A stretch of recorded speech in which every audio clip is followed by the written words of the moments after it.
être compliqué pour moi de passer après Kenan et j'ai 3 minutes pour nous, les amis, ce qui va être un exercice hyper fastidieux pour moi. Donc moi je m'appelle Mornia Lapsi, je suis inspectrice du travail, je suis militante CGT. Je suis arrivée un petit peu au milieu de cet AG, mais j'ai eu le temps d'entendre quelques interventions. Alors je vous avoue que mes amis de Révolution Permanente savent très bien ce que je pense d'eux. Ils ont toujours été du côté des opprimés et toujours présents là où doivent être les autres et ils ne sont pas. Néanmoins, et puisque nous sommes là pour construire, il est important, fondamental, que ces cadres servent à ce que les gens qui n'ont pas l'habitude de s'exprimer viennent avec, d'une part, l'état des lieux de ce qu'ils vivent au quotidien, mais aussi des mesures.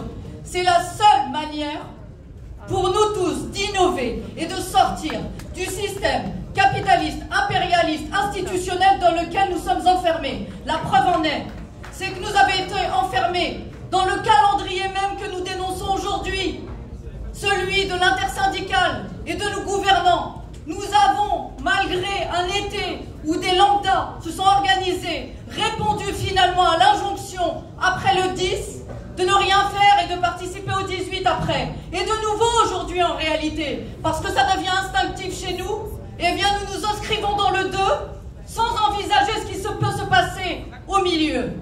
Il faut que nous rompions avec ceci. C'est non seulement une crise sociale majeure, et j'ouvre une parenthèse parce que chacun a parlé aujourd'hui de ceux à qui il pense. Et je pense aux 30 jeunes de Nanterre aujourd'hui que j'ai laissés derrière moi, qui ne sont pas des étudiants, parce qu'ils arrivent à la fin de leur parcours de terminale, et qu'ils n'ont nulle part où aller aujourd'hui, et qui, souvent, ne sont pas abordés dans les AG, ou abordés très légèrement ou d'une manière, finalement, verbale, comme ça, comme une revendication, comme le disait notre camarade. Alors oui, ces gens-là, ils doivent être là. Je parle à mes sœurs musulmanes, qui sont très peu présentes dans ces assemblées générales, et qui vivent d'une manière violente depuis quelques années, et quelques mois plus particulièrement, l'islamophobie. Quant à la violence d'État,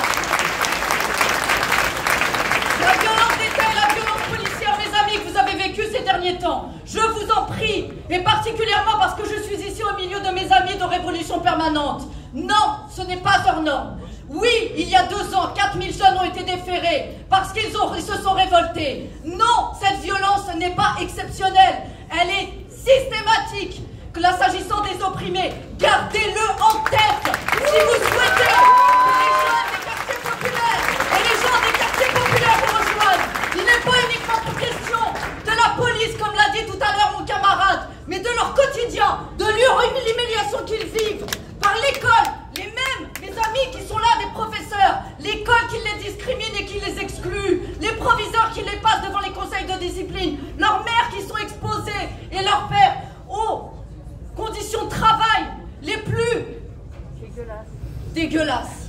Et ça, je vous le demande, mes amis. Aujourd'hui, c'était la dernière certainement intervention. Gardez-le en tête et dites-le systématiquement. À chaque fois que vous direz c'est hors norme, vous vous repousserez d'eux. Quant au reste, organisez-vous, grève générale, occupez le terrain, discutez. Le système est en faillite, la politique est en faillite, il est temps de la révolution.